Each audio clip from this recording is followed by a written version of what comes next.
ஆட்சி அமைந்ததிலிருந்து உருப்படியாக எதுவும் செய்யவில்லை. செய்வதற்குரிய எந்த திட்டமும் கையில் இல்லை. காரணம், இவர்களுக்கு ஆட்சிக்கு வருவோன்ற நம்பிக்கையே இல்லை. ஏதோ ஒரு குருட்டாந்தசியாக ஆட்சி வந்துடுது. அதனால் ஆட்சி நடத்துகிறதுக்கு எந்த விதமான திட்டமும் இல்லை, அவரிடத்தில் எந்த விதமான ஒரு யோசனையும் இல்லை. ஆகவே எப்படியோ ஒரு ஆக்சிடெண்ட்டில் வந்துட்டாங்க. விபத்தின் காரணமாக வந்த காரணத்தினால் இந்த 2 மாத காலமாக ஒன்றுமே செய்ய முடியல. ஒவ்வொரு பேராக மாற்றிக்கிட்டு இருக்காரு. சட்டசபையில் கூட பேசும்போது சொன்னார், அப்பாவை காணோன்னு. இப்போ அப்பாவை ஒவ்வொரு திட்டத்திலையும் மக்கள் பார்க்குறாங்க. பேர் மாற்றினார், விடியற் பயணம்னு மாற்றினார். அந்த விடியற் பயணத்தை விடியல்னு எடுத்துட்டார். மகளிர் பயணம் ஏற்கனவே மகளிர் பேருந்துன்னு ரொம்ப காலந்தரமாக இருக்குது. காலங்காலமாக இப்போ தமிழ்நாட்டார் போக்குவரத்து கழகத்தில் மகளிருக்குன்னு தனி பஸ் இருக்குது. அதனால் அதை மாற்றினார். இப்படி ஒவ்வொரு பேராக மாற்றினார். காலை உணவு திட்டம், தளபதி மு.க. ஸ்டாலினுடைய பெயர் உலகம் பூரம் புகழ்பெற்றது. இதை பார்த்து கனடாவிலும் மற்ற வெளிநாட்டிலே கூட அதை பின்பற்றினார்கள். ஆக இந்த திட்டம் மக்கள் மத்தியிலே போய் சேர்ந்திருக்கிறதுனால அதில் பெருந்தலைவர் காமராஜருடைய பெயரை வச்சுருக்காங்க. எங்களுக்கு ஒன்றும் காமராஜர் விரோதி அல்ல. ஆனால் அந்த திட்டத்தை கொண்டு வந்தது யார் என்பது ஒவ்வொரு குழந்தைக்கும் தெரியும். சாப்பிடும்போது கூட கலைஞருக்கு தளபதி கொடுத்தது தலைமை சாப்பாடுன்னு தான் சாப்பிட்ற குழந்தைங்க சொல்லுது. அதனால் ஒரு திட்டத்தினுடைய பெயரை மாற்றுவதால் அவரை மறைத்து விடும் என்று கருதினால் அதை விட முட்டாள்தனம் வேறு ஒன்றுமே கிடையாது. காரணம், பழமொழி சொல்லுவாங்க, ரோஜாவை எப்பெயரிட்டாலும் அதனுடைய புகழ் மாறாது வந்தாது. அதுபோல் தளபதி மு.க. ஸ்டாலினுடைய திட்டங்கள் ஒவ்வொன்றும் மக்கள் மத்தியிலே இன்றைக்கி நிற்குது. அவருடைய பெயரை தான் சொல்கிறாங்க. அது நாள் முதல்வன் திட்டமாக இருந்தாலும் சரி, அந்த நாள் முதல்வன் திட்டத்தால் தேர்தல் முடி வந்த பிறகு ஒரு ஆட்டோக்காரவங்க டிவியில் பேட்டி கொடுத்ததான் நான் பார்த்தேன். இந்த திட்டத்தினால என்னுடைய பையன் படித்து ஃப்ரான்ஸில் இன்றைக்கி வேலை செய்கிறான் என்று தளபதி நினைவு கூர்ந்து கண்ணீர் வடிக்க சொன்னார்.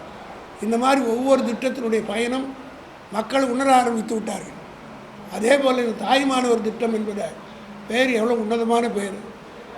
இது யாருக்கு கொடுத்தாங்க?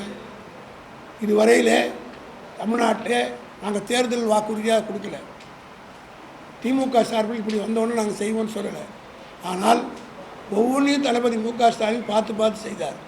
அதே போல் 75 வயதுக்கு மேற்பட்ட மூதாதையர்கள் ரேஷன் பொருட்கள் போய் க்யூவில் நின்று கடையில் நின்று வாங்கக்கூடிய அளவுக்கு அவர்களால் முடியாது என்கிற காரணத்தினால் அந்த திட்டத்தை தாய்மானவர் என்று பெயர் சூட்டி வீடு தேடி முதியோர்களுக்கு ரேஷன் வழங்க திட்டத்தை கொடுத்தாங்க.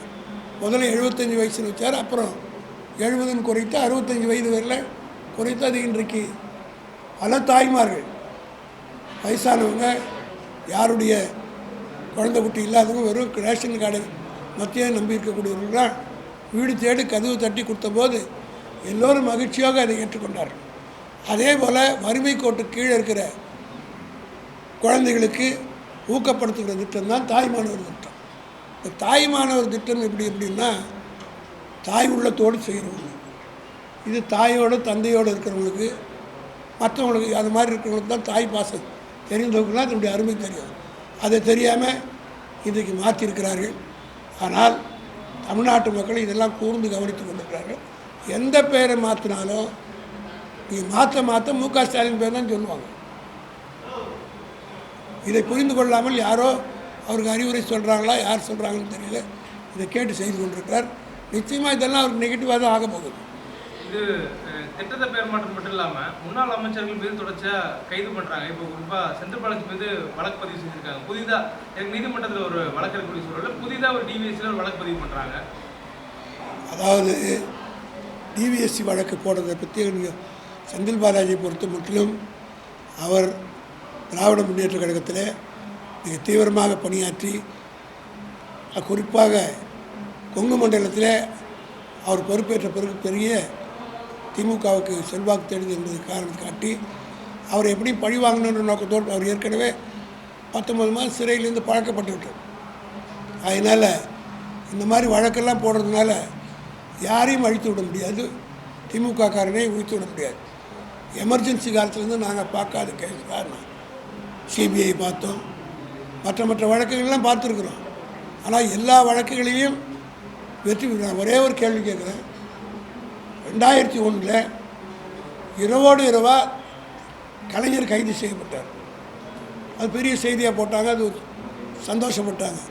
ஆனால் அதில் எஃப்ஐஆராக போட முடியுதா? எத்தனை வருஷம் ஆச்சு? இதுபோல் ஒரு பத்திரிகை செய்தி கொடுக்கலாம், ஒரு நாள் செய்தியாக வருமே தவிர முடிவு என்னவாக இருக்கும் என்பது எங்களை போன்றவருக்கு நன்றாக தெரியும்.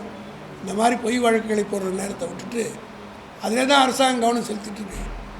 அதனால்தான் எங்கே பார்த்தாலும் இன்றைக்கி கூட சென்னையில் இப்போ டிவியில் நான் பார்த்தேன் 6 கொலையாக இன்னைக்கு காலையில். காவல்துறையினருக்கு வேறு வேலை இல்லை, இதைத்தான் செய்து கொண்டிருக்கிறார்கள். ஆகவே இங்கே ஒரு அரசாங்கம் நடப்பதற்குரிய அடையாளமே இல்லை. மேகதாது இஷ்யூ, நேற்று இஷ்யூ, இப்படி பல இஷ்யூக்கள் இருக்கிறது. அதை பற்றி ஒரு வார்த்தை சொல்லலை. இதுவரையும் நான் கேட்குறேன், அவர் போகிறாருன்னு சொல்கிறாங்க. எப்போ போகிறார், என்ன போகிறார், ஏதோ அஃபிஷியலாக ஒரு அனௌன்ஸ்மெண்ட் வந்திருக்கா?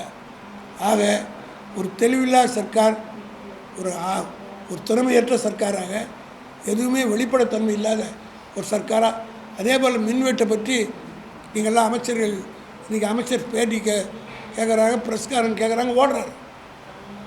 1900 ரூபா பில்லு வர வேண்டிய இடத்துல 17,000 ரூபா வந்திருக்குதுன்னு ஒரு ஆதாரத்தோடு ஒரு பத்திரிகை நிருபர் கேட்குறாரு. பதில் சொல்லாமல் பொறுப்பு இல்லாமல் போகிறார்.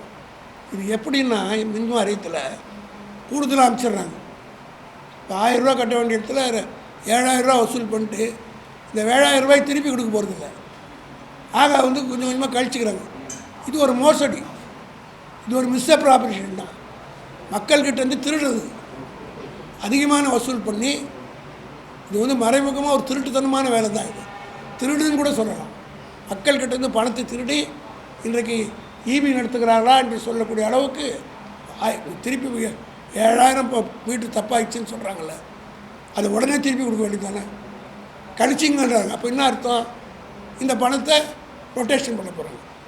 மக்களுடைய பணத்தை ரொட்டேஷன் பண்ணால் அதுக்கு இன்ட்ரெஸ்டாக கொடுக்கணுமில்ல, செஞ்சுருக்காங்களா? இது ஒரு திருடு தான், இது ஒரு வகையான மோசடி தான், இது வகையான ஒரு மிஸ்அப்ராப்ரியேஷன் தான்.